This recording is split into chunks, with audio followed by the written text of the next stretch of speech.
Est-ce que défense à RDC et l'équipe défense à France? Ah, on a la défense, na la équipe mobimbate. Na la comparaison entre défense et RDC na défense et France. Généralement, les deux équipes et Betaka na 4 défenseurs, sauf que na Coupe du Monde RDC et Beta qui 2 matchs na 5 défenseurs, 2 matchs mususu na 4 défenseurs. Et na lobby, ah, on a la comparaison entre défense et RDC na défense à France avec 4 défenseurs. Na bani na une équipe nationale la France. Latéral na bango na droite, eza Gilles Koundé. Latéral na bango na gauche, eza Luka Digne. Le deux défenseurs central na bango, eza Upamecano na Saliba. Na côté ya RDC, latéral na biso na droite, eza Wan-Bissaka. Latéral na biso na gauche, eza Maswaku. Le deux défenseurs central, eza Chancel Mbemba, le capitaine, na Axel Twanzebe.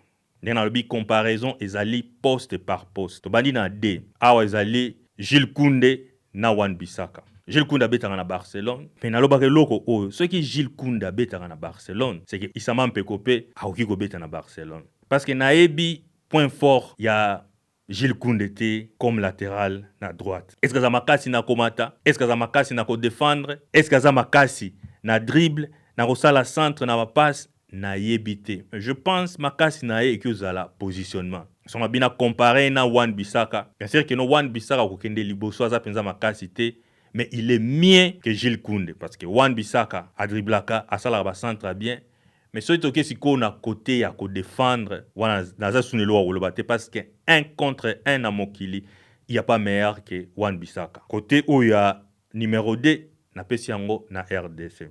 Na ke sikoyo côté ya numéro 3 na gauche. Luka Digne na Maswaku. Sincèrement, bango nyonso mibale ko défendre ba penza makasi te. Mais ko kende liboso pour dire vrai, Maswaku aleki Luka Digne musika. Pour Maswaku ba osala ba centre bien, ba passe bien, ay ba ko tirer na poteau et puis en termes de dribble, aza mieux que Luka Digne. Ponanga na position oyo, il y a 3. Na pesi yango encore une fois RDC. Tokoti na katikati. Upamecano na Chancel Mbemba. Pour dire vrai, oui, Upamecano abetaka na Bayern de Munich, mais ça plus un défenseur ya nzoto. Soto obito kende penza na balle, football, balle na se, mayele, apport aux joueurs aroki ko apporter une équipe. Sincèrement, son abina kende na ba détail na e. A makasi na passe, pas vraiment. Oui, physiquement, a makasi koleka epé, ezala penza pe facilité. Mais à part aspect ya ko défendre en termes de liboso apesa yo mukie. Par contre Chancel aza défenseur oyo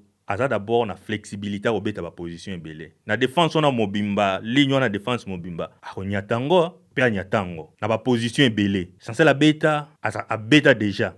Wow, na oloba na capacité à beta aussi comme un numéro 6. L'équipe nationale na biso à beta 6, c'est bon. Ce qu'il faut na ça la choix entre batu omi balé. Sincèrement choix na ngai et okene na Chancel Mbemba. C'est-à-dire jusque là RDC 3 France 0. Poste etikali moko. Twanzebe na Saliba. Saliba Arsenal, Twanzebe équipe na bango kutekita inase. Mais pour dire vrai, il n'y a pas vraiment une grande différence pour Nangai entre Saliba na Axel Twanzebe. Bon, bango nyonso baba joueur du genre au bazalaka vraiment calme posé. Nazalaka même peu moi mutema malamu na opesa ngo na Saliba. Sincèrement. Donc, défenseur à souka entre Saliba na Twanzebe na opesa ngo na France. Pour dire que na défense nangai, il y a 3 Congolais et 1 Français. Si go question oyo nga na posaki na liboso, qu'est-ce qu'on a répondre encore? Est-ce que défense à RDC et Zamakasi koleka défense à France? Ma réponse est oui. Défense à RDC et Zamakasi koleka défense à France. Et puis na lobaki yango lelo na solola ki na kulutu na ngai na lobi omoni défense ya RDC. Soko tchara yango na match au France betaki contre Espagne. France alinga zo problème o azwa kité contre Espagne. Kwana ezali analyse selon ngai. Et puis na sala ki analyse avant match ya France wana ya kolobaki non Espagne et ko embrayer France. Parce que j'ai compris que non, makasi à France est attaque et faiblesse à France est défense na bango. Parce que RDC, makasi na biso est défense, faiblesse na biso est liboso. Et c'est ça la réalité. Mais bah défenseur au nyonso, que ce soit bah défenseur à France, que ce soit bah défenseur à RDC, il n'y a pas de grands défenseurs. Na ba koto nyonso mibale. Tous on a ba bons défenseurs, mais on n'a pas de grands défenseurs. Parce que tant qu'on zolo bah les grands défenseurs, on va combat bah Ramos. Ba Thiago Silva, ba Roberto Carlos, ba Cafu, ba Dani Alves. Ça, ce sont de grands. Ashley Cole, ça, ce sont de grands défenseurs. Rio, Ochabango T, Puyol, Ochabango Place Morote, Pepe, Naba Ndeko Ounotcholoba, que ce soit à côté à France ou que ce soit à côté à RDC. Mais ce sont des défenseurs, Oyo, Bundanaka, Bazosala, Obakyosala. Comme je le dis, et puis Nazo répété encore une fois, ma casse équipe nationale à RDC, ils ont en défense Nabiso. Pour ça, c'est les 4 défenseurs, Oyo. Doucement aux en défense Nabiso, on dit matin. Et France européenne, si bango défense à RDC, entre équipe na bango comme équipe nous sous. Mais aux OPC biso défense à France wana, na balle au RDC betaka. Et vous allez mon boulot. Vie, ils ont un ebele. Place au botami, ils ont un impact munene na vie na yo. Quelqu'un a la chance, quelqu'un a la likamusus na ko bien en malchance te.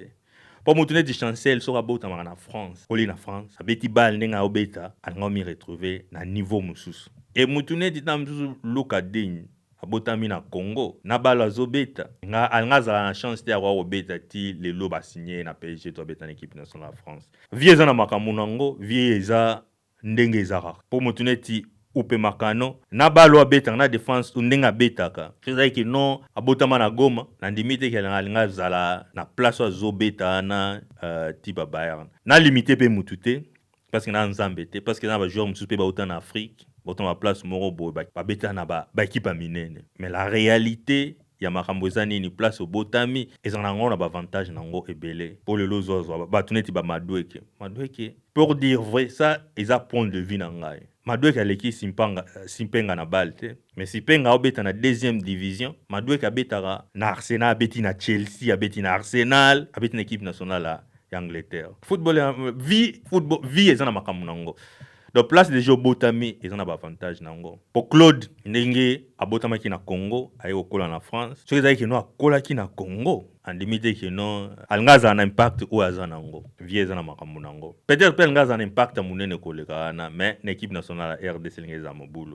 Pour abeti na ba Zidane, abeti na ba Vieira, abeti na ba Tumoro Boye oyo ba permettre que no football na ezala bien et puis ezala toujours na niveau ya likolo. Bon, wana ezalaki selon ngai, selon croyance nanga ke défense ya RDC eza makasi koleka défense ya équipe nationale de France. Siko pona yo, makambokeli alobi aza na nzela to aza na nzela te. Sona na nzela te, tia commentaire na yo et sala bien. Merci, à la prochaine. Oyebi na olinga na sala vidéo ya Mutu Sami pona ki batebele ba critiquer. Et Mutu Sami ataki meilleur joueur na bisote. Na sala vidéo ya Mutu Sami et je vais expliquer le rôle de Mutu Sami l'équipe nationale na biso. Et avant na lobelo ko na loba na loko moko pona rappeler bato que Mutu Sami était le joueur le plus important l'équipe nationale na biso na Coupe du Monde.